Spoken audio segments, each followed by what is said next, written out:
Hello guys, welcome back to Becca channel. We're gonna open this Sigma S2.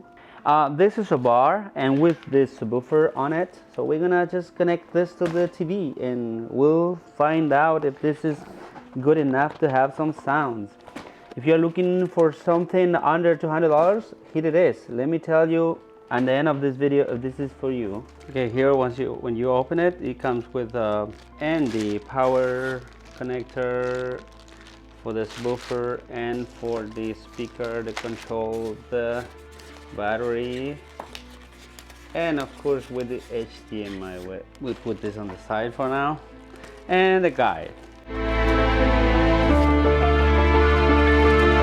Alright, here it is. Here is this speaker. See, right here, well protected.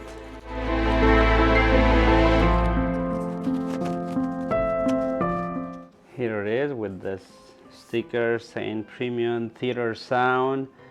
Hear every word with voice adjust.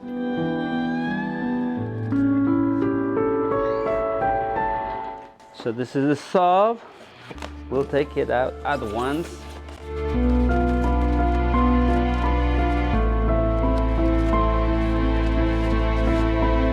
This is very nice subwoofer, and we'll hear how it will sound if it's good. Well, it's just a tiny, small, very nice. And the good thing about it is that it's wireless.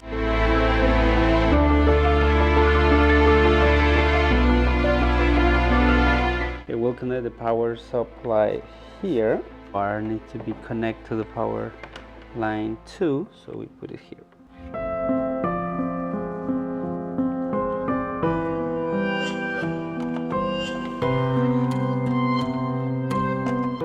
Okay, now we are connecting the sound bar to the TV, and this is Bluetooth. So you press this one.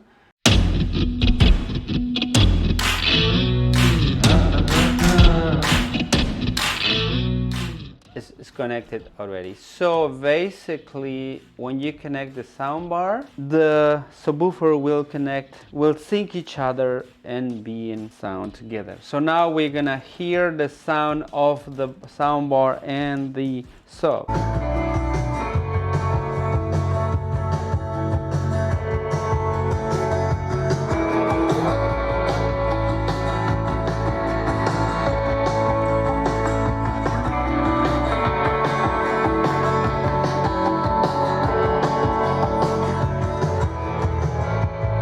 Beautiful sound bar. So let me tell you right now, this is a very good sound compared to the TV sound. This is very, very good.